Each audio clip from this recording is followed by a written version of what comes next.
네, 시청자 여러분 안녕하십니까. 출발 증시와이대 임동석입니다. 오늘은 11월 8일 목요일입니다. 오늘 수능 시험이 있는 날이죠. 집안에 수험생 있는 그 가정에서는 오늘 그냥 속이 탈 것 같습니다. 지금 이 시간에 아이들 지금 들어가서 한창 시험 이제 초반부 시험을 보고 있을 텐데 뭔 일이나 없을까, 잘하고 있을까, 평소 실력 발휘는 좀 잘하고 있을까, 운도 좀 따라줬으면 좋겠는데 이런저런 오만 가지 생각이 아마 다 스쳐 지날 것 같습니다. 특히 부모님 되시는 건 더 그러겠죠. 근데 걱정하지 마십시오. 우리 아이들이 어른들이 생각하는 것만큼 보통 항상 그 이상 해내는 정도의 능력은 항상 아이들이 갖고 있으니까요. 오늘 수능 시험 치는 분들이, 학생들이 아마 여러분께서 기대하신 것보다 훨씬 더 좋은 성과 반드시 걷어낼 걸로 믿습니다. 안심하시고 지금부터 그냥 2시간 동안은 저희 프로그램 함께 하시면서 잠시 잊고 저희와 함께 해주시기 바랍니다. 항상 좋은 일들만 다 있었으면 좋겠습니다. 자, 저희 프로그램 지상파 DMB 채널 유원 그리고 KT 올레 IPTV로도 함께 시청하실 수 있습니다. 시장을 좀 먼저 살펴보겠습니다. 오바마가 재선에 성공을 했죠. 오바마 대통령이. 흑인 대통령으로 사상 최초로 또 역사를 새로 썼는데요. 그 재선이 가능할 거다라는 그런 소식에 우리 증시는 좀 상승 마감을 했었습니다. 1937포인트 정도로 끝났었는데요. 근데 반면 간밤에 미국 증시는 이제 오바마 대통령이 재선에 성공하고 나니까 그 뒤에 이제 또 있는 그 위기라고 해야 될까요? 위험 요소들이 다시 좀 부각이 된 것 같습니다. 근데 그럼에도 불구하고 이렇게까지 반응을 해야 되나 좀 의아할 정도로 상당히 많이 빠졌습니다. 다우지수가 2.36%가 하락을 했죠. 거의 300포인트 이상 빠졌던 걸로 기억을 하는데요. 어쨌거나 뉴욕 증시는 급락을 했습니다. 오늘 우리 증시 이러한 상황에서 얼마큼 자유로울 수 있는지 우리 증시의 체력을 시험해보는 그런 하루가 될 것도 같습니다. 자, 오늘 1부에서 준비한 주요 내용들입니다. 네, 메리츠 종금증권 영동점의 강정헌 부장과 함께 시초가 3% 이상 수익을 거둘 수 있는 공략 가능 종목과 전일 관심 종목에 대한 AS를 준비했고요. 네, 오늘은 11월 옵션 만기일입니다. 현대증권 투자 컨설팅 센터의 공원배 연구원과 함께 옵션 만기일 변수를 체크하고 시장 베이시스를 함께 점검합니다. 네, 미국 대선 이후 시장 전략에 대해서 오늘도 증권사별로 리포트가 준비되어 있습니다. 동부증권 도곡금융센터 이의현 대리를 만납니다. 국내 이벤트를 맞은 오늘 고수들은 어떤 작전으로 어떤 종목에 접근을 하는지 김도영의 작전 타임 있고요. 업종 스캐닝에서는 주요 업종과 종목들의 흐름을 실시간으로 낱낱이 살피고 효과적인 대응 전략도 함께 세우겠습니다. 네, 거의 한 80% 이상의 승률을 기록하고 있는 승승장구라는 표현이 이분께 딱 들어맞는 것 같습니다. 메리츠 종금증권 영동지점의 강정헌 부장과 함께하겠습니다. 안녕하십니까? 네, 안녕하세요. 네, 먼저 시장 얘기해 보겠습니다. 오바마 대통령의 재선 확정 이후에 우리 국내 증시는 상당히 긍정적인 모습을 보였습니다만 간밤에 뉴욕 증시는 확 빠졌습니다. 좀 무섭게 빠졌는데요. 양시장의 흐름과 마감 상황을 좀 정리해 주십시오. 네, 어제 국내 시장은 역시 오바마 수혜주와 롬니 수혜주의 어떤 그 차이가 좀 극명히 나타난 그런 하루가 아니었나 싶고요. 역시 오바마 대통령이 재선에 성공하면서 1930포인트를 회복했습니다. 9.39포인트 상승하면서 하락 전환하면서 불안한 모습을 보였습니다만 9시 이후에 주로 발표 이후 또 확정적인 언급이 나올 때까지 일단은 불확실성 보이다가 오후 들어서 이제 상승하는 모습을 보였습니다. 이제 역시 미국 대선이 끝나면서 이 불확실성이 해소됐고 그동안에 양측의 진영에서 제시했던 이 공약들 이런 부분들이 국내 지수 특히 이제 업종별 종목별로 좀 극명한 차이를 보였다라고 정리를 하겠고요. 큰 편을 본다면 외국인이 이틀째 사들을 좀 이어가면서 1,229억의 순매수를 보였습니다. 개인과 기관 각각 1,090억대와 144억의 순매도를 기록했는데 전체적으로 국내 시장에서 외국인은 긍정적인 어떤 모습을 보였다라고 정리를 하겠고요. 업종별로 보면 전기전자, 특히 IT 업종이 가장 큰 수혜주로 좀 부각이 되고 있죠. 강세를 보였고 건설과 증권, 처강 금속 업종들이 1% 이상 오르면서 강세를 보였습니다. 최근에 의약품 업종들 많이 올라와서 조정을 받고 있습니다만 역시 수혜주로 부르는 종목입니다만 어제는 1%대 하락세를 보였고 통신업종 역시 피해주로 분류되는 그런 업종인데 좀 하락세를 좀 보였습니다. 시가총액 사회 종목들 중에서는 현대차와 기아차, 현대모비스 이런 대형 자동차주가 1%에서 3% 내 상승을 보였고 SK하이닉스, LG화학, 포스코는 강보합세를 기록을 했습니다. 특징적으로 최근에 강세를 보였던 한국전력이 대표이사의 사익표명 소식이 좀 급락하는 모습을 보였고요. 역시 이 오바마 관련 이 당선되면서 가장 큰 피해주로 분류되는 은행 업종 역시 규제 부분 때문에 그런데 국내 시장에서도 시단주주 KB금융은 소폭 미디는 그런 모습을 보였습니다. 코스닥은 0.91포인트 상승 518.44포인트를 기록을 했고요. 7연속 상승하는 모습을 보였습니다.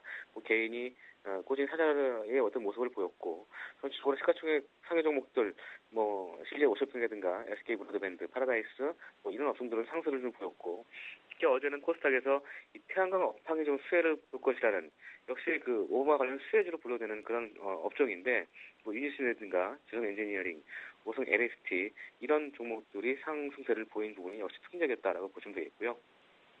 여기 몇 상위 종목으로는 코스피에서 현대차, 삼성전자, 기아차, 현대모비스, SK, 호텔 신라를 소매했고, 코스닥에선 다음, 평화전공, 파트론, 오스템 임플란트, 실리콘웍스를 소매했습니다. 기관은 코스피에서 삼성전자, 삼성엔지니어링, SK, GS, LG화학을 소매했고, 코스닥에서는 인터플렉스, 센트리온, 멜파스, 조이맥스, 코롱 생명과학 순으로 수매수하는 모습을 보였습니다. 새벽 끝난 미국 시장은 역시 미국 대선이 치러진 다음 날 이 재정 전망에 대한 좀 불안감이 좀 많았고요. 역시 유럽 경제에 대한 우려가 좀 큰 폭의 하락세를 보였습니다. 다우지수는 312.95포인트 하락한 12,932.73포인트를 마감했는데, 역시 이 규제 강화 부분들 때문에 은행주가 큰 폭으로 좀 하락한 것이 어제 그 낙폭의 어떤 큰 심화된 원인이었다고 보시면 되겠고요. S&P 지수와 나스닥 지수도 각각 33.8포인트와 74.6포인트 하락하면서 전체적으로 오바마 피해 업종을 불러대는 에너지 업종과 금융 업종이 큰 하락세를 보였다. 이렇게 크게 좀 정리를 해야 될 것 같습니다. 그리고 전체적으로 어제 금융주, 에너지하고 금융주가 약세를 보였고, 역시 은행 관련주들은 이 규제 쪽에서 많이 받을 것이라는 어떤 우려감 때문에 큰 폭의 어떤 하락세를 보였고, 역시 유럽도 드라기 총재가 22총재가 유로존의 경제 활동이 계속 추가상세를 보이고 있다. 이런 그 둔화세가 독일까지 이른다는 어떤 그 언급이 나오면서 좀 부정적인 어떤 영향이 시장에 반영됐다. 이렇게 보시면 되겠고요. 유가는 4.27달러 급락하면서 84.4달러를 마감했습니다. 역시 미국 원유 재고가 예상보다 큰 폭으로 늘어나면서 이런 부분들 때문에 하락했고요. 선물 가격, 금속 선물 가격은 온스당 1달러 0.1% 하락한 1,714달러를 기록을 했습니다. 네, 자 계속해서 어제 추천해 주신 종목에 대한 AS 함께 이어가겠습니다.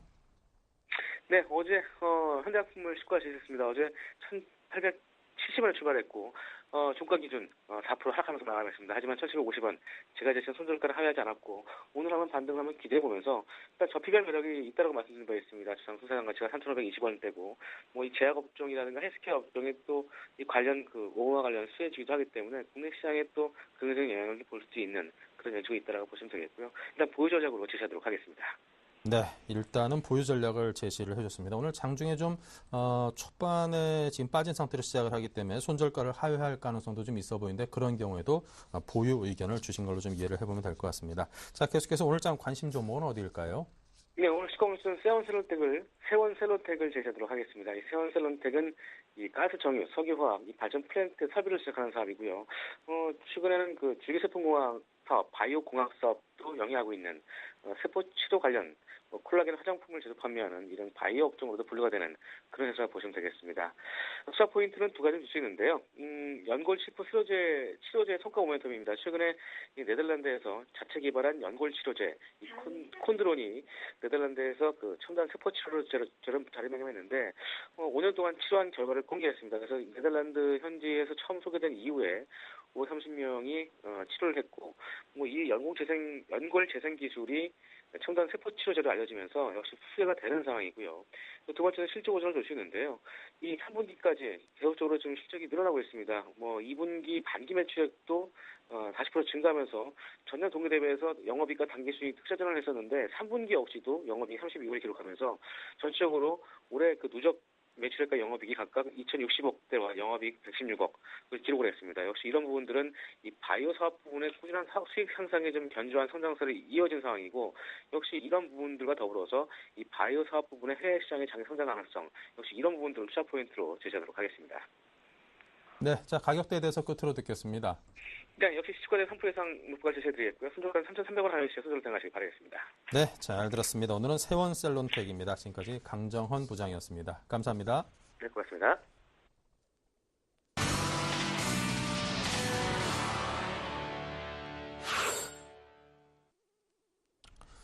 네, 자 오늘 장이왕 열렸습니다. 1912포인트로 오늘 빠지긴 했습니다만 미국 증시의 급락에 따른 우리 증시도 좀 그만큼의 급락을 보이지 않을까라고 염려했던 분들 입장에서 보면은 그래도 좀 선방한 그런 지수대로 출발했습니다. 지금 소폭이나마 좀 올라가지고 1914포인트로 현재 23포인트가 지금 빠진 상태입니다. 코스닥은 512.42포인트, 5.88포인트가 현재 빠져 있네요. 양시장이 모두 한 1.1% 정도 하락해 있는 상태입니다. 뭐 이 정도는 장 흘러가면서 다시 회복할 수 있지 않을까 그런 기대도 해보는데, 자 텐스탁의 김선윤 대표, LNS 파트너스의 하창봉 팀장 두 분께서는 어떤 생각을 갖고 계시는지 또 지금부터 함께 해보겠습니다. 어서 오십시오. 안녕하십니까. 네, 역시나 오늘 우리 시장 하락장으로 출발했습니다. 먼저 거래소 쪽 김선윤 대표님 어떻게 보시는지요? 네, 일단은 시장 상황이 그렇게 좋지만 않았는데 그래도 외국인과 기관들이 시작과 동시에 동반 매수가 좀 들어오고 있는 상황입니다. 자, 외국인 같은 경우 지금 100억이 좀 넘게 대형주 중심으로 해서 매수가 들어오고 있고, 기관들도 한 48억 정도 지금 매수가 좀 들어오고 있는 상황인데, 지금 전반적으로 상황은 이렇습니다. 일단은 재정 절벽 문제가 이렇게까지 심각하게 영향을 미칠지는 조금 의문스러웠는데, 일단 어제장인 뉴욕장 다우지수나 나스닥 지수 같은 경우는 2% 이상씩 급락을 하면서 이제 안 좋게 좀 그 영향에 따라 코스피도 출발을 하는 모습입니다. 또 독일 쪽에서도 문제가 좀 발생을 했죠. 일단은 뭐 독일의 재정 문제, 돈을 하도 많이 빌려주다 보니까 받기가 많이 힘들어진 상황까지 연출되면서 문제가 발생을 했고, 그리스 문제가 그래도 조금은 숨통이 트여지면서 일단 오늘장 국내 지수 더 빠질 수도 있던 장을 그나마 조금 이제 버텨주고 있지 않나 좀 판단이 되고 있습니다. 일단은 기관들과 외국인들이 아침부터 조금 강하게 좀 매수가 들어오는 걸로 확인이 되고 있는 만큼 지금 추가적으로 더 들어왔는데, 일단은 1900포인트 초반에서는 여지없이 싸다고 보는 관점이기 때문에 일단은 단기적으로 봤을 때도 1900포인트 부근에서는 기관들과 외국인들 매수 추이에 따라서 동반 같이 좀 매수해 보시는 전략으로 대응해 보시면 어떨지 않을까 말씀드리겠습니다. 자, 삼성전자부터 말씀을 드릴게요. 삼성전자가 그래도 135만원대 안착을 한 이후에 좋은 흐름 이어가고 있습니다. 최근 들어서 차트 흐름도 나쁘지 않게 상승해주고 있는데, 오늘장 역시나 일단 최근 들어서 5일 연속 상승해주면서 오늘장도 기대감을 좀 가지고 보시면 될 것 같은데, 그래서 장 대비해서는 양호하게 버티는 흐름입니다. 일단 전고점 가격이 거의 140만원 부근이기 때문에 이 가격 구간을 뚫고서 올라갈지에 대한 부분을 확인하실 필요가 있는데요. 지금 전반적으로 봤을 때는 그 수급 자체를 좀 보실 필요가 있을 것 같습니다. 일단은 삼성전자 같은 경우는 뚜렷하게 기관과 외국인들의 매수세가 최근 이렇게 확 들어오진 않고, 최근 이제 걸러서 외국인들이 다시 오늘 좀 들어오는 모습이고, 그리고 기관들이 꾸준하게 좀 매수가 들어오긴 했지만서도 부분 파는 모습이 보이기 때문에 일단 한번 쉬었다 갈 가망성이 높다는 거죠. 알아두셨으면 좋을 것 같고요. 자, 화두의 그 중심에 있었던 현대차를 좀 말씀을 드리면은, 자, 현대차가 일단 그래도 심리적인 영향에 따라서 아무래도 그 매출, 4분기 매출 부분에 있어서 좀 부진하지 않을까라는 생각이 좀 들고 있습니다. 하지만 그 하락했던 부분 자체를 조금은 더 회복을 한 부분이 있는데, 아직 그래도 현대차 갈 길이 멀었습니다. 추가적으로 더 상승을 해줘야지 되는 부분. 일단은 바닥권을 뚫고서 다시 올라갈 수도 있겠지만서도 22만원 이상까지 한번 올라가주는 그런 모습을 확인한 이후에 그때 좀 대응하시면 가장 좋지 않을까 좀 판단이 되고 있고요. 포스코 같은 경우도 지금 최근 들어 주가는 굉장히 좋지 않은데, 일단 추가적으로 하락폭이 또 이어지고 있습니다. 그래서 철강업종 관련해서는 되도록이면 조금 멀리 하시라고 좀 말씀을 드릴 수가 있겠고, 좀 마지막으로 이제 LG화학을 좀 말씀드릴까요? 자, LG화학 같은 경우도 비슷한 양상입니다. 큰 폭의 일단은 뭐 하락폭을 보여주고 있는데, 지금 2.37% 정도 하락폭을 보여주고 있습니다. 최근 들어 주가로도 굉장히 큰 폭으로 많이 빠졌다가 다시 한번 상승해주고 있는 차트를 보여주고 있는데, 최근에 일단은 이 낙폭 과대에 대한 그 부담감 때문에 다시 한번 매기세가 좀 몰리는 모습입니다. 일단은 그래도 어느 정도 가격대가 어느 정도 그 고점 부분에 도달했다고 좀 판단이 되는 만큼, 불안한 시즌과 같이 겹쳐 있는 만큼 LG화학 같은 관련주들, 특히 화학주 관련주들은 굉장히 좀 조심스러운 투자가 필요하지 않은 때인가 좀 판단드리고 싶습니다. 네. 자, 역시 하락으로 출발한 코스닥은 어떠한지 하창봉 팀장께서 이어서 보십니다. 네, 코스닥 지수 같은 경우도 1% 정도 하락 출발을 했습니다. 전체적인 흐름 종합주가에서 빠지다 보니까 어제까지는 520선까지 바짝 다갔었습니다만은 장 초반에 좀 갭 하락하는 모습이고요. 시가총액 상위 종목도 살펴드리면 서울반도체가 2% 정도 하락하는 모습이다 말씀드리겠고, 셀트리온 한 2% 상승하는데, 셀트리온 같은 경우는 아무래도 오바마 정책 관련해서 바이오 헬스케어 관련주의 어떤 중심에 있지 않나 보겠습니다. 시장에서는 일단 셀트리온의 어떤 성장성 자체에 약간 주목하는 분위기인데, 일단은 장 초반 분위기 좋습니다만 일단은 뭐 좋습니다만은 조금 추이의 연속성을 좀 지켜봐야 될 때 말씀드리겠고요. 아마 메가스터디죠. 오늘 뭐 수능을 하기 때문에 메가스터디 같은 경우는 최근에 뭐 수능 관련주로 좀 올랐었는데 실제적으로 뭐 오늘 같은 장 초반 같은 경우는 0.9% 정도 하락한다 말씀드리겠습니다. 수능 한다고 바로 뭐 학원 사업이 바로 급증한 건 아닌데 최근 수능을 앞두고 단기적으로 이틀 전에 좀 많이 올랐었지 않나 보겠고요. 어제 OCI 같은 태양광 관련주들도 사실 오바마 정책 관련주도 약간 반등하는 모습을 보였었는데 아직까지 업황에 대한 전망이 좀 부진하다 보니까 실제 태양광 관련주도 조금 약하지 않나 보겠습니다. 시가총 상위 종목 중에서는 네오이즈 게임즈가 5% 상승하는 것이 좀 특징이다 할 수 있을 것 같고요. 메디포스트 같은 경우가 사실 이틀 전에 거의 상한가까지 육박했었습니다. 카티스 때문에 홍콩 수출 판로가 열리면서 좀 급등했습니다만은 어저께 약간 조정을 보였다는 것, 다시 한번 오늘도 2% 조정을 보이면서 9만 원대 조금 약세를 보이고 있는데 글쎄요, 뭐 카티스 때는 해외 홍콩 수출 자체는 상당히 긍정적입니다만은 실제로 연결되기에는 좀 시간이 필요하지 않나 그렇게 좀 말씀드리겠고요. CG 오쇼핑 같은 경우도 24만 원대, 사실 26만 원 정도에서 조금 밀리는 모습인데 아무래도 CG 오쇼핑은 CJ 헬로비전의 대주주죠. CJ 헬로비전의 공모가가 일반인에 미달하면서 약간 실망 매물이 나오지 않나 보겠습니다. 잠깐 수급 잠깐 살펴드리면요. 오늘 아침 같은 경우는 실제적으로 코스닥 시장에서는 기관의 매도세가 조금 나오는 모습입니다. 개인 쪽에서만 12억 정도 매수가 들어오고 있고 외국인이 한 5억 정도 매수, 기관 1억 정도 매도인데 전반적인 흐름에서 봤을 때 실제적으로 약간은 주도주 부재 자체가 코스닥에도 좀 존재하지 않나 그렇게 말씀드리겠습니다. 네, 양시장의 출발 상황을 정리해봤고요. 계속해서 외환과 채권 시장의 흐름을 한양증권 전소영 연구원과 함께 정리해보겠습니다. 안녕하십니까? 네, 안녕하세요. 네, 외환 시장부터 살펴주십시오. 네, 오늘 달러원 환율 전일 대비 4원 10전 상승한 1,089원 50전에 거래 출발하고 있습니다. 어제 미국의 오바마 대통령이 재선에 성공했다라는 이런 소식들이 들렸는데요.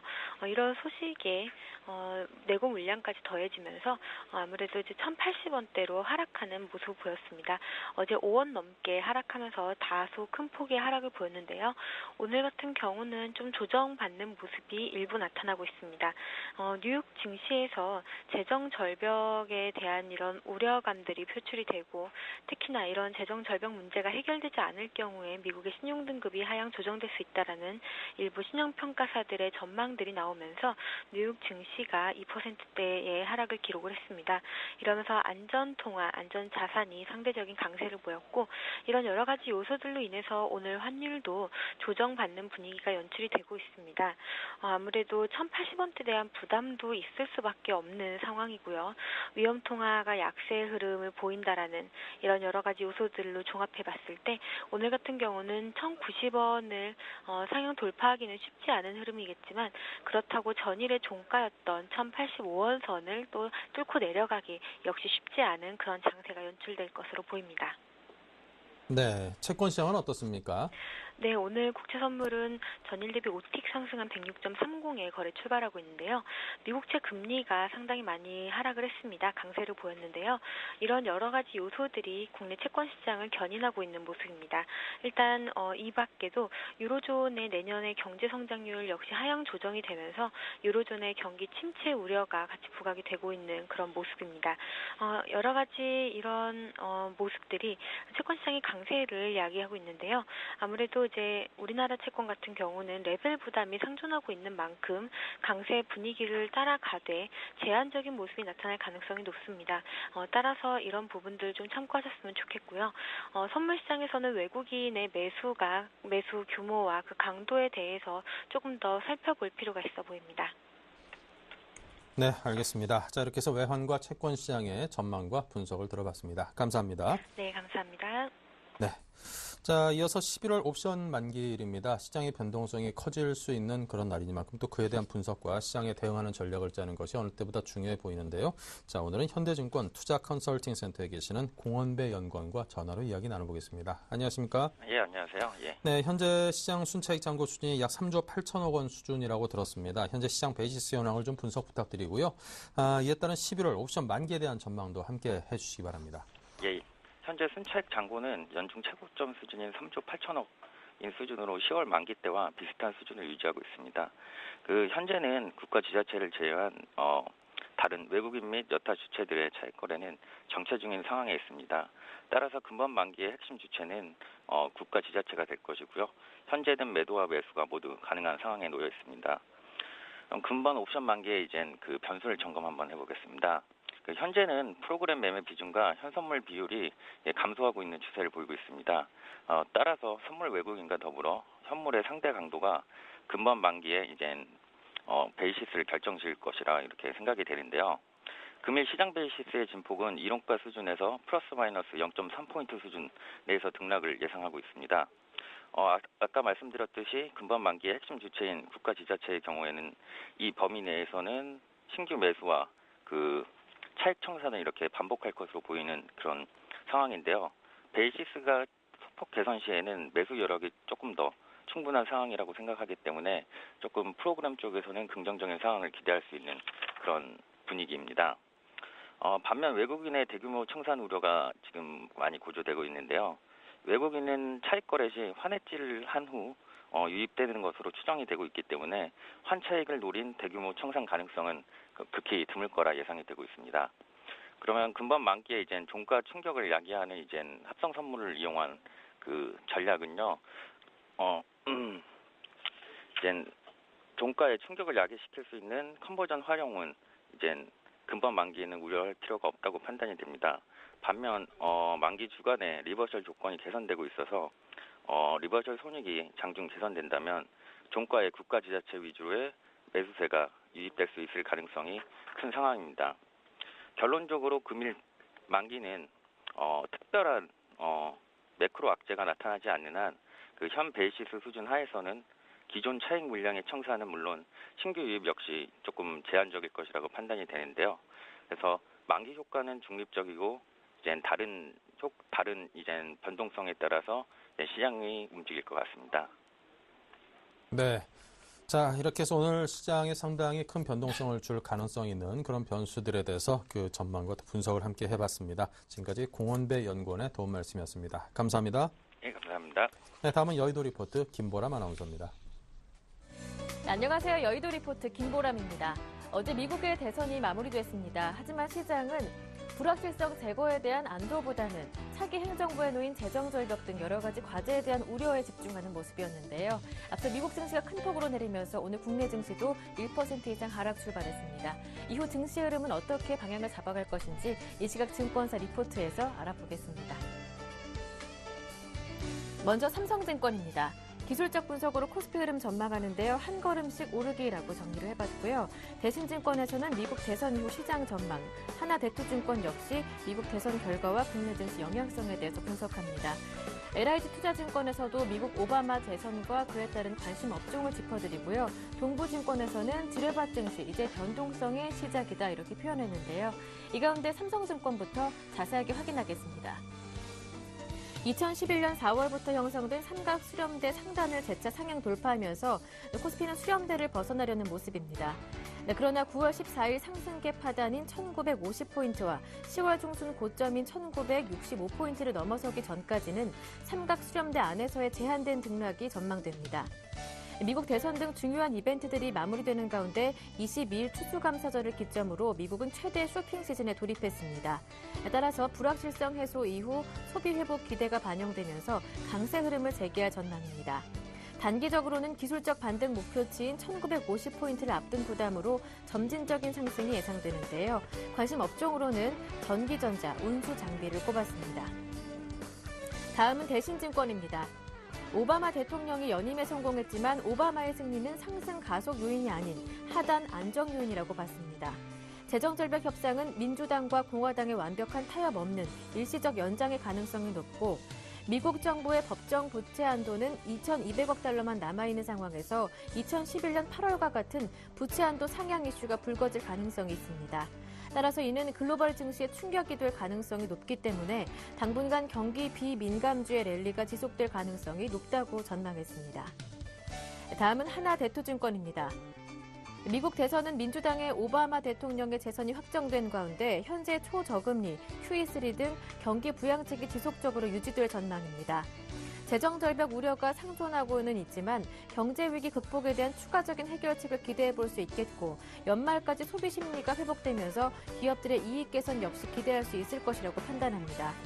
따라서 국내 증시에서는 오바마 행정부의 공약과 관련해 중장기적으로 신재생에너지, 바이오, 원자재 관련 섹터에 긍정적인 영향이 있을 것으로 예상하며 향후 실적 개선이 기대되는 종목 위주로 선별하는 투자 전략이 유효할 전망입니다. 이어서 LIG 투자증권입니다. 오바마 대통령이 재임에 성공하면서 2기 오바마 정부의 정책에 맞춘 관심 업종을 정리합니다. 오바마 2기 정부에서는 에너지 산업과 제조업 산업에서 일자리 창출, 중산층 감세와 부유층 증세, 법인세 인하와 모국 투자에 대한 세제 혜택, 의료개혁과 금융산업 규제 지속, FTA 확대로 수출 시장 개척, 그리고 신재생 에너지 투자 및 셰일가스 개발 확대 등의 정책 추진을 목표로 하고 있습니다. 따라서 국내 증시에서는 IT, 의약, 바이오, 헬스케어, 기계, 플랜트, 셰일가스 관련 업종에 관심을 둘 것을 제안했습니다. 마지막 동부증권 리포트 내용은 도곡금융센터의 이의현 대리와 함께하겠습니다. 안녕하세요. 네, 안녕하세요. 앞서 미국 증시가 큰 폭으로 내렸습니다. 네. 앞으로 변동성장의 시작이다 이렇게 표현하셨는데요. 리포트 네. 내용 들어보겠습니다. 네, 지금 금일 저희 시장이 한 1% 정도 지금 급락세를 연출하고 있는데요. 일단 전일 미증시는 버락 오바마 현 대통령이 향후 4년간 재집권에 성공하면서 재정절벽 이슈가 급부상했는데요. 일단 피치의 미국 신용등급 강등 이야기나 올리된 EU 집행위원회 유럽의 장기 침체에 따른 독일 경제의 영향 등을 언급하며 글로벌 증시의 분위기를 급격히 위축시켰습니다. 사실 이 부분은 귀에 걸면 귀걸이고 코에 걸면 코걸이라는 표현이 맞는데요. 오바마 재선 시 그 기존에도 하원의 공화당 장악으로 인한 재정절벽 이슈나 그에 반해서 3차 양적 완화의 연속성을 가질 수 있다, 정책의 연속성이 있다, 이런 긍정적인 면을 또 부각시킬 수가 있었고, 롬니의 당선 시에는 3차 양적 완화의 조기 종료나 조기 종료 부분이 부정적인 부분이었지만 신기업적인 성향으로 금융주나 이런 섹터들이 좋을 수가 있다.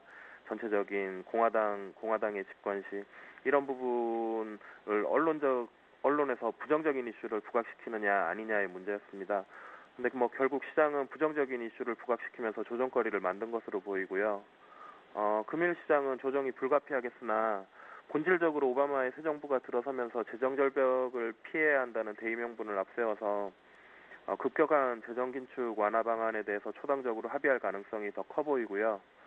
그리고 미국의 주택 지표나 고용 지표 등 펀더멘털은 점점 나아지고 있다는 점을 인지하시고 투자에 임하시되 보수적인 시각으로 전주나 그 전주에도 강조드렸지만 현금 확보를 꼭 30% 이상 하시고요. 그리고 낙폭과대 대형주의 분할 매수 원칙을 지키시기를 바랍니다. 그리고 오히려 그리스 문제가 다음 주까지 시장의 발목을 잡을 거리를 계속 제공할 것으로 보이고요. 중국의 정권 교체는 시장에 최소한의 심리적 지지선을 줄 수 있을 것으로 보입니다. 물론 대규모 인프라 투자나 경제 부양책을 발표할 가능성은 작아 보이지만 최소한 소비 진작에 대한 부양책 정도는 나올 수 있을 것이고요. 오히려 그리스 문제를 좀 더 유의 깊게 바라보시면서 다음 주까지 좀 조심스러운 투자를 하시고요. 최근에 계속 말씀드렸듯이 이벤트는 예측하시려고 하시지 마시고요. 보수적인 관점으로 경제 지표에 주목하시면서 철저하게 현금 확보 비율을 지키시고 분할 매수 관점으로 접근하시기 바랍니다. 그리고 11월 이벤트가 마무리되면 중소형주보다는 대형주의 순환매 장세 이후에 대형주 장세가 이어질 것으로 보이니까요. 중국발 모멘텀을 누릴 수 있는 화학이나 중국 소비업종, 그리고 실적이 어느 정도 받쳐주는 IT주, 그리고 낙폭이 과대한 증권이나 건설주의 분할 매수를 추천드리고요.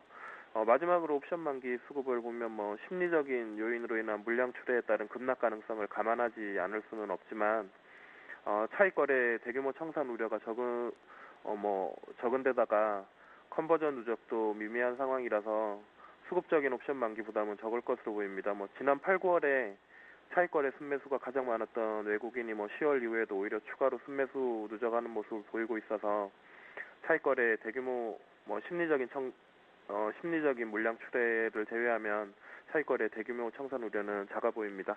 이상입니다. 네, 말씀 잘 들었습니다. 고맙습니다. 네, 감사합니다. 지금까지 여의도 리포트였습니다.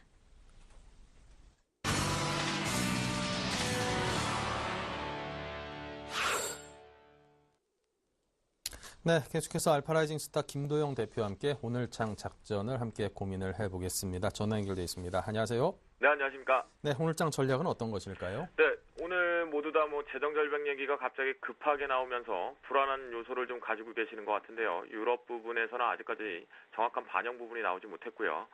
오늘 추가적으로 시가 부분에서 다시 이탈 부분이 나올 거고요.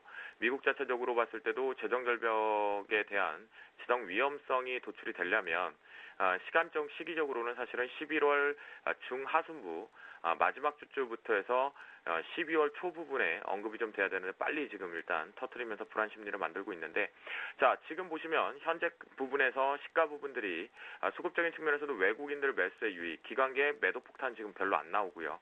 개인들 역시도 매도 압박 부분이 없습니다.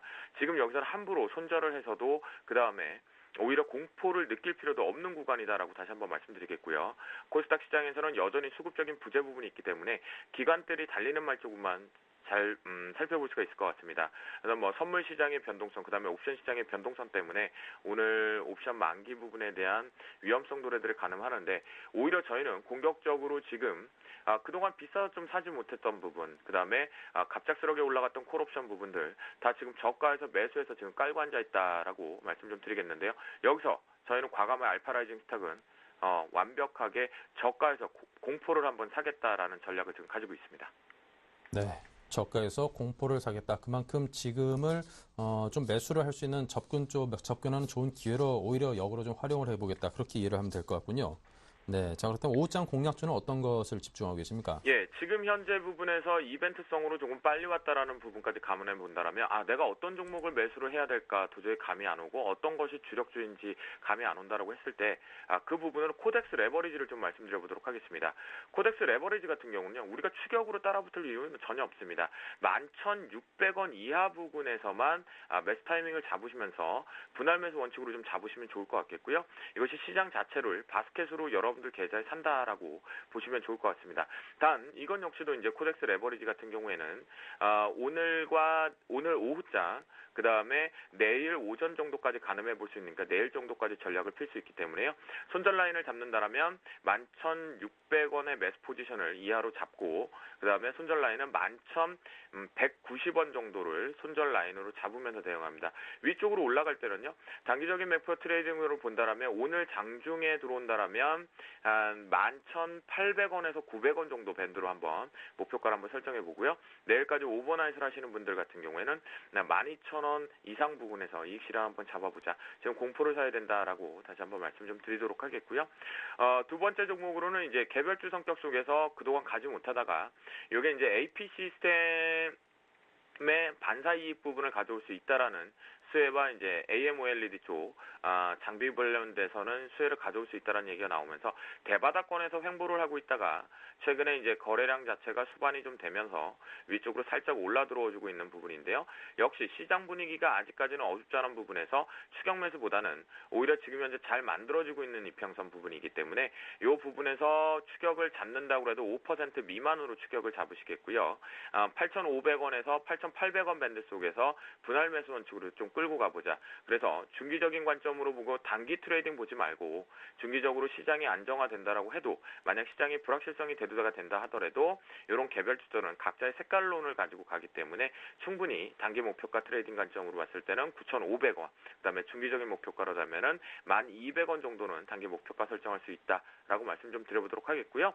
내가 여기서도 시장이 불안해서 도저히 못 사겠다라고 하시는 분들은 8,500원 이하 쪽으로 분할로 좀 집중적으로 관심 종목에 집어넣고 분명히 볼 필요가 있겠다라고 말씀드리면서 손절 라인은요, 넉넉히 한번 잡습니다. 이렇게 대바닥에서 이제 막 고개를 들면서 시장 중심으로 들어갈 종목들 같은 경우는 중기적 관점이 가장 좋거든요. 그래서 비중 컨트롤만 잘 하시면 되기 때문에 손절 라인은 7,400원을 제시해드리도록 하겠습니다. 네, 자 이렇게 해서 오늘도 관심 가져볼 만한 공략주에 대해서까지도 이야기 들어봤습니다. 김도영 대표의 조언이었습니다. 감사합니다. 네, 감사합니다.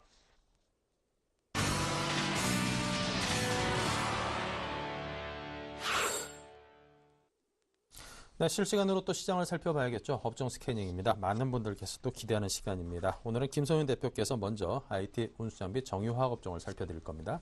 네, 일단 IT 말씀드리기 전에 이제 4분기에 이제 가장 기대가 되는 이제 종목군이 바로 IT 이쪽 관련주라는 거 먼저 좀 인지를 하시고 4분기에 대한 기대감으로 접근을 하셔야 되는데, 자, 지금 상황 오늘 뭐 일단은 대형주들 대부분 다 빠지고 있는 상황이기 때문에 역시 또 IT 관련해서도 삼성전자나 뭐 SK하이닉스나 LG전자 같은 경우 다 빠져주고 있습니다. 그렇지만 뭐 버텨주고 있는 종목들 모습도 보이긴 하는데, 자, 삼성전자 같은 경우도 좀 말씀을 드릴게요.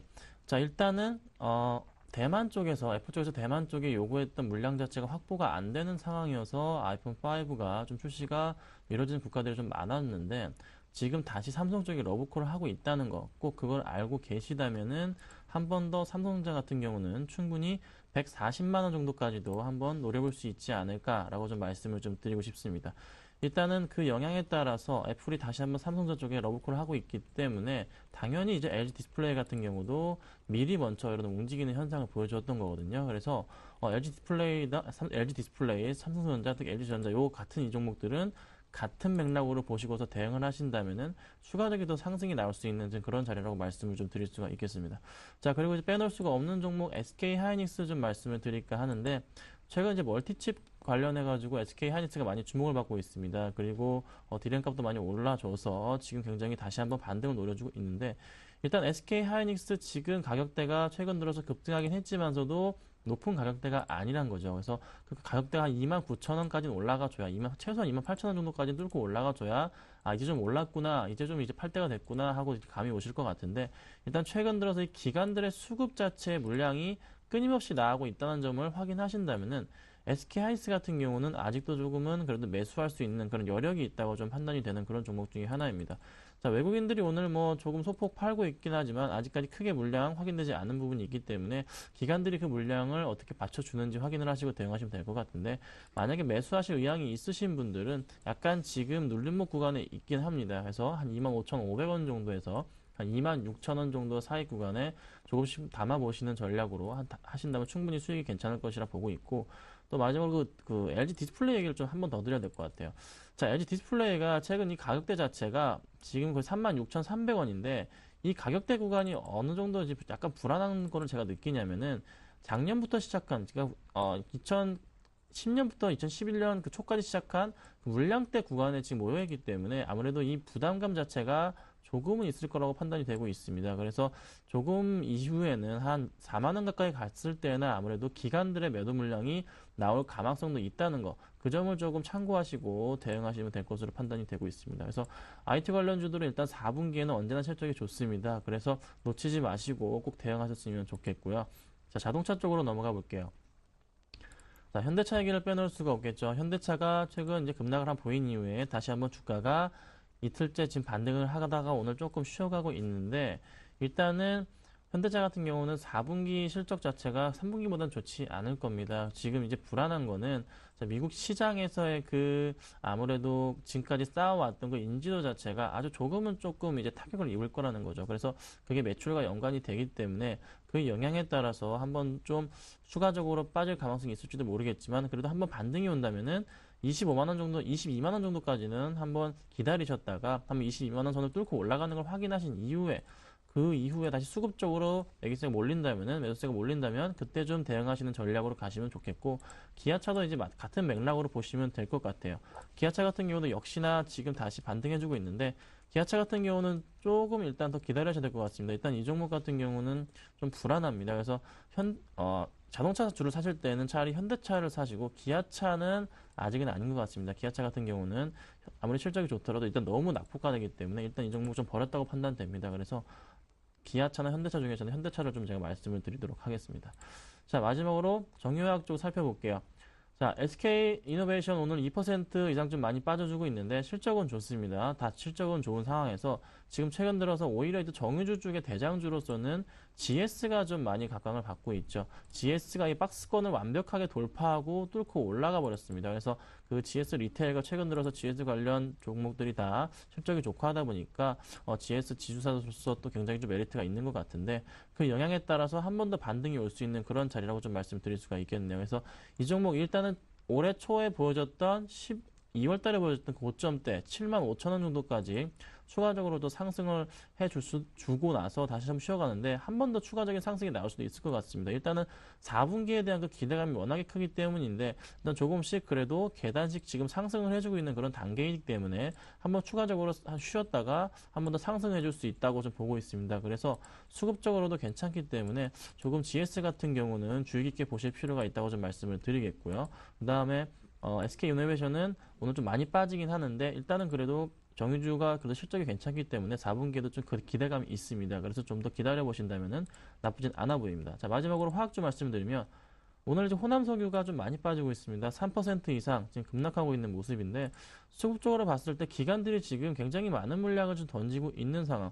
외국인들이 최근 매수가 굉장히 좋았는데 오늘 외국인들 매수세가 아침부터 조금 강하게 나와주고 있습니다. 매도세가. 그래서 외국인들이 조금은 그래도 정리를 하고 있지 않나. 단기간에 물량 먹었던 물량 자체를 그 22만 원 정도가 깨지기 전에 조금은 정리하는 모습이 보이고 있습니다. 그래서 호남석유 같은 경우는 차트상은 반등이 나올 자리긴 하지만서도 아직 그 때가 이르다고 판단이 됩니다. 그래서 이 종목이 반등이 나올 경우에는 충분히 그 전 고점 부근이었던, 전 고점 부근 중간 정도 부근이었던 한 25만 원 정도도 가능하지만 일단은 업황 자체가 그렇게 좀 살아나고 있지는 않기 때문에 좀 보셔야 될 것 같은데 일단 오바마 수혜주로서 뭐 LG화학 같은 경우나 뭐 이쪽 태양광 관련주들이 조금 이슈가 되고 있는 만큼 그 영향에 따라서 조금은 다시 따라갈 수 있을 것도 같습니다. 하지만 그 시기 자체가 올해는 아닌 것 같습니다. 그래서 화학주 관련해서 매수를 하실 의향이 있으신 분들은 올해는 아니고 내년을 좀 기약하신 이후에 대응하시면 어떨지 좀 말씀드리겠습니다. 네, 자 이어서 하창봉 팀장께서는 철강기계 금융건설을 살펴드립니다.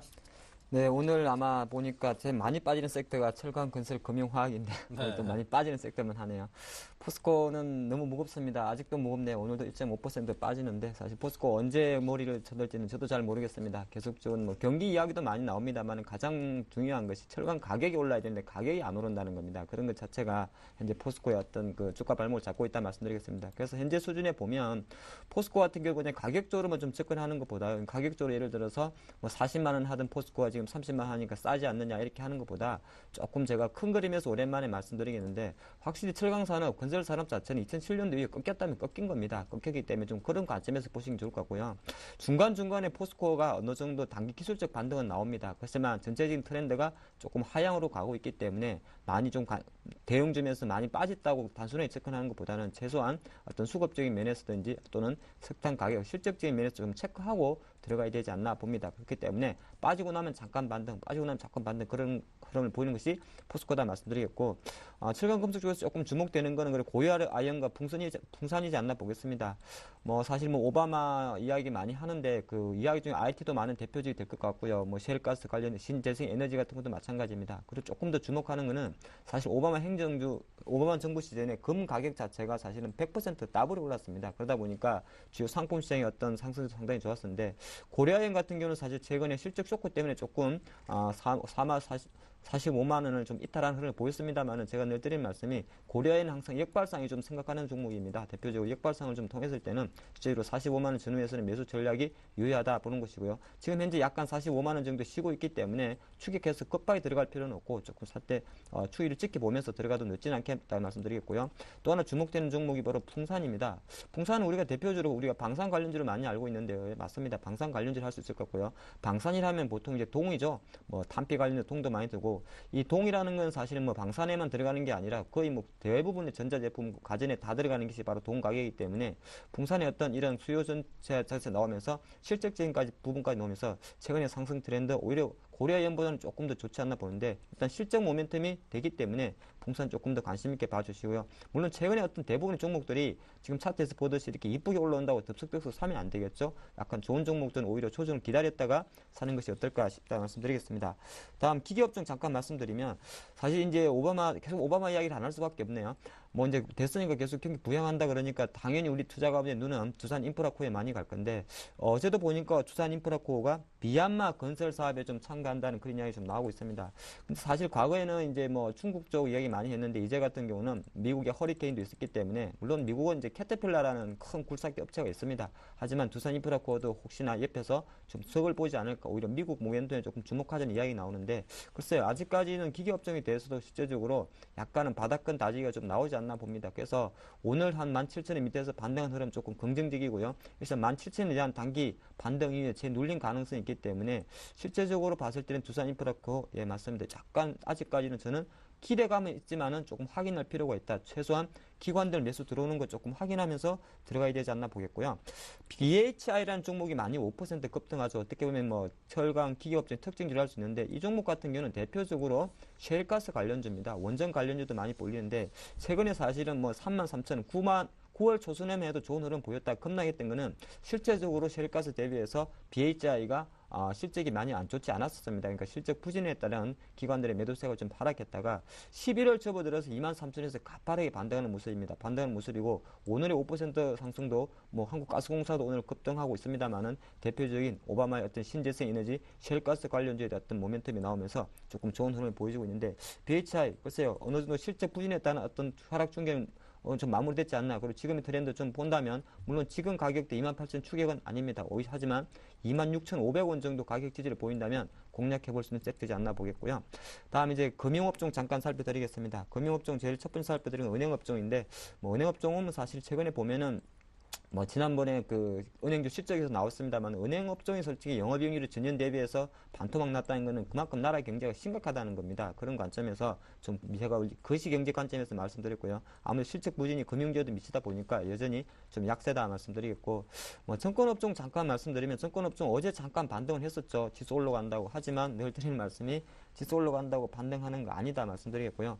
현대증권이 2.5% 하락을 하는데 현대증권 노조가 현대증권 경영진에 대해서 부당 헤딩에 대해서 뭐 소송을 한다 그럽니까? 그래가지고 약간 좀 그런 내부적 이슈가 있었는데 전체적인 그런 뭐 내부적 이슈보다도 증권업종은 실제적으로 철강업종과 제가 상대 비교하면 좀 그렇습니다만 상당히 소외받는 섹터. 아무래도 증권사도 지금 앞으로 계속적으로 새로운 성장 모멘텀을 찾고 있지 못하기 때문에 이러한 부분이 증권업체 상대적 약세를 좀 이끌어가지 않나 말씀드리겠고 다음 건설업종 잠깐 살펴드리겠습니다. 가장 하락이 많은 업종이 바로 건설업종인데 제일 첫 번째 살펴드릴 것은 바로 GS건설입니다. 8% 급락했습니다. GS건설이 3분기 영업이익이 나왔는데요. 실제로 전년 대비해서 70% 급감 심각해도 이만저만 심각한 게 아니죠. 뭐 4대강 관련 사업이라든지 기타 해양 플랜트라든지 기타 국내 내수적인 내용이 있었습니다만 오히려 영업이익은 전년 대비해서 거의 절반. 사실 건설사 영업이익이 절반 정도 나왔다는 것은 그만큼 아까 제가 금융사 말씀드린 것 마찬가지로 나라 경제 쉽지 않다 그런 말씀드리겠고 보통 이제 그 대형주들은 증권사의 목표 주가를 올리는 것도 사실 주가 상승 모멘텀에는 많이 안 되는 경우도 많은데 오히려 건설업종에 대해서는 오늘 대부분의 각 증권사가 이제서야 목표 가격을 줄줄이 하향하다 보니까 좀 과민 반응이었지 않나 보겠고요. GS건설이 이렇게 많이 빠졌다면 오히려 대우건설과 대림산업은 또 이슈가 있었죠. 대우건설 같은 경우는 비자금 조사 관련해서 어제 검찰 특별 수사가 있었고요. 대림산업 같은 경우도 두 건설사가 전부 다 서대문구 연희동입니까? 재개발 관련해서 실제적으로 배임 행위라든지 특수 조사가 있다 그래서 급락을 했는데 금액적으로 봤을 때는 아마 제가 판단해도 그리 많을 것 같지는 않습니다. 전체 기준을 봤을 때는. 하지만 전체적으로 일단 이런 건설사의 모럴 해저드 자체가 오히려 또 다시 한번 실망감을 좀 불러일으켰지 않나 그렇게 보는데 건설업종 아직도 깝깝합니다. 네.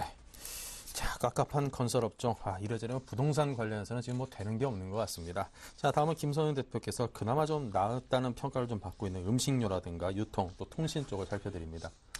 네, 통신사 업종부터 좀 살펴볼게요. 자, SK텔레콤은 제가 지난주에도 일단 한번 말씀을 드렸는데 조금 이제 불안하다고 좀 말씀을 드렸습니다. 이제 그 후로 좀 낙폭이 좀 큰 폭으로 좀 나와주고 있는 상황인데 일단 SK텔레콤이나 KT 좀 같은 맥락으로 보시면 될 것 같은데요. 일단은 기관들의 매도 물량이 KT 같은 경우 어제 좀 많이 나와준 상태이고 SK텔레콤 같은 경우도 수급적으로 외국인들이 갑자기 많이 좀 팔아주고 있습니다. 그래서 일단은 수익 실현하고 나가는 모양새가 좀 보이기 때문에 4분기 그 12월 달에 있을 배당에 대한 기대감도 있지만서도 조금 그 불안한 감이 있습니다. 그래서 일단은 통신주 관련해서는 지금 시기적으로는 조금 불안한 시기. 그래서 SK텔레콤 같은 경우 만약에 15만 원 선이 깨져버릴 경우에는 그때는 좀 같이 정리를 하시고 빠르게 수익 실현하시고 나가시는 전략으로 좀 가시면 좋겠고 KT 같은 경우도 마찬가지입니다. KT도 마찬가지이기 때문에 KT도 만약에 이 종목이 추세가 꺾여서 만약에 36만 원 선까지 36,000원이 깨져버릴 경우에는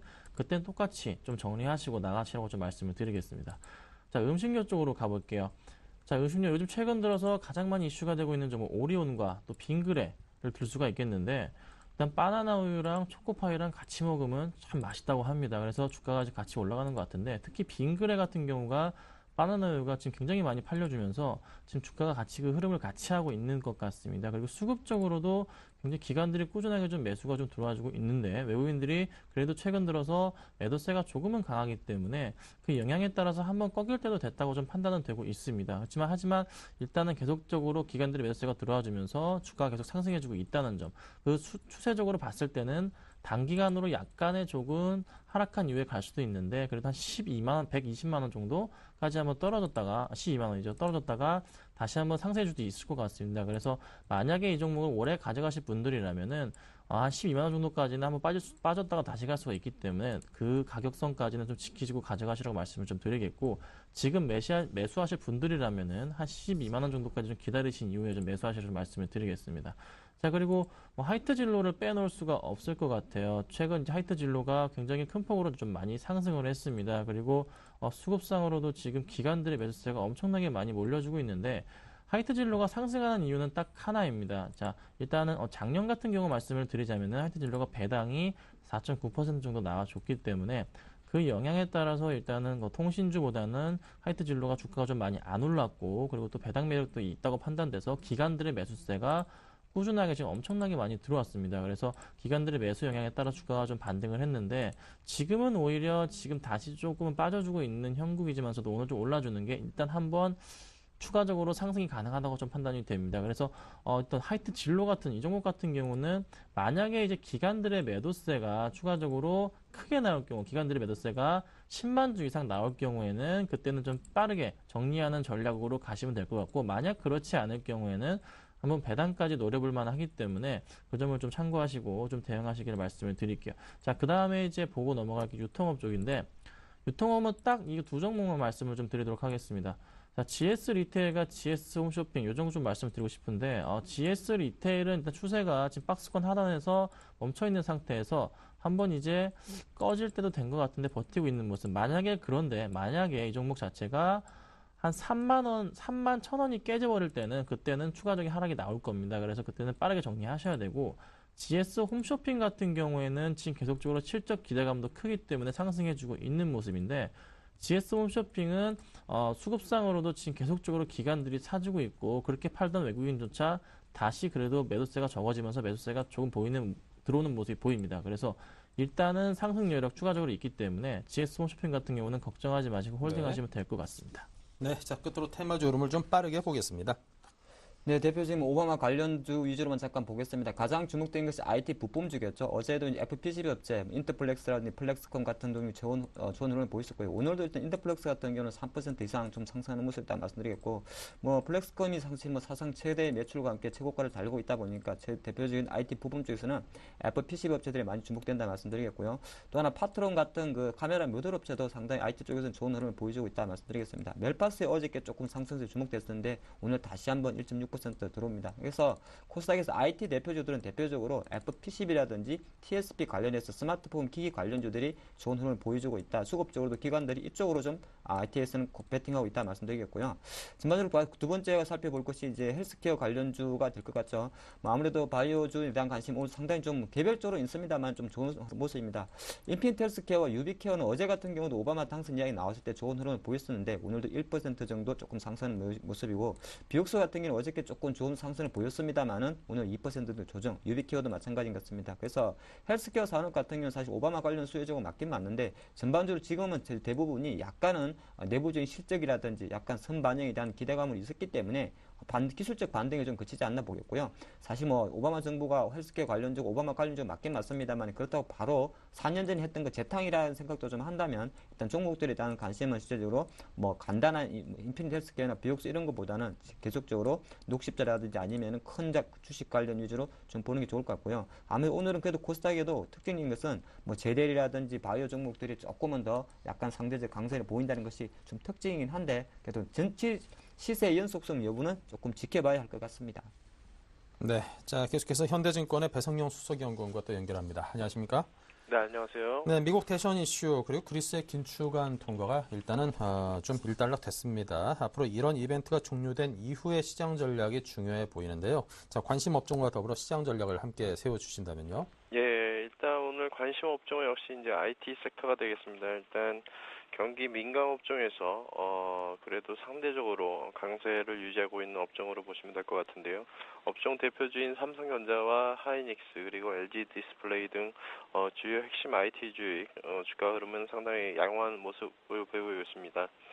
역시 이제 QE3 이후에 미국 고용과 주택 경기가 회복이 되면서 이러한 점들이 미국 연말 쇼핑 시즌에 대한 기대감으로 계속적으로 좀 이어지고 있는 상황이고요. 역시 이제 원달러 환율 하락에도 불구하고 기타 섹터에 비해서 글로벌 경쟁력이 우위에 있기 때문에 환율 영향을 덜 받는 업종으로 보시면 될 것 같습니다. 따라서 단기적으로 삼성전자 그리고 하이닉스, LG 디스플레이와 관련된 부품주에도 관심을 갖는 전략이 좋을 것으로 볼 수가 있겠고요. 전반적인 시장 흐름은 역시 이제 미 대선 결과 이후 그런 재정절벽 이슈로 시장의 관심이 이동하는 상황인데요. 어제와 같은 경우에는 재정절벽 이슈 이외에도 유로존의 성장률 둔화 그리고 그리스의 긴축안 통과 여부가 다소 불확실성으로 작용하면서 어제 미국 시장의 낙폭이 상당히 좀 컸습니다. 다만 그럼에도 불구하고 오늘 새벽 역시 이제 그리스의 긴축안이 무사히 통과가 됐고요. 재정절벽 이슈 역시 현실적으로 연말까지 뚜렷한 대책은 나오기 어렵지만 오늘 미국 공화당의 그런 하원 의장이 재정절벽에 대해서 민주당과 협상할 준비가 되어 있다고 언급했기 때문에 일단 지나친 비관론은 자제할 필요가 있다라고 볼 수가 있겠습니다. 따라서 역시 이제 우리 시장 오늘 장 초반 변동성이 커지고는 있지만 1900선 지지에 대한 지지력은 강화될 수 있을 것으로 볼 수가 있겠고요. 오늘 다행히도 외국인들이 그래도 전체적으로 50억 정도의 순매수를 보이고 있기 때문에 일단 1900선은 지지력이 어느 정도 클 것으로 보고 있습니다. 네, 자 이렇게 해서 배성용 수석연구원과 함께 오늘 장에 대한 투자 전략을 함께 고민해 봤습니다. 감사합니다. 예, 감사합니다. 네, 그리고 김선윤, 하창봉 두 분 전문가께서도 수고해 주셨습니다. 감사드리고요. 네, 우리 증시 지금도 좀 하락하고 있습니다만 2부에서는 좀 나아지길 기대하면서 잠시 후 다시 뵙겠습니다.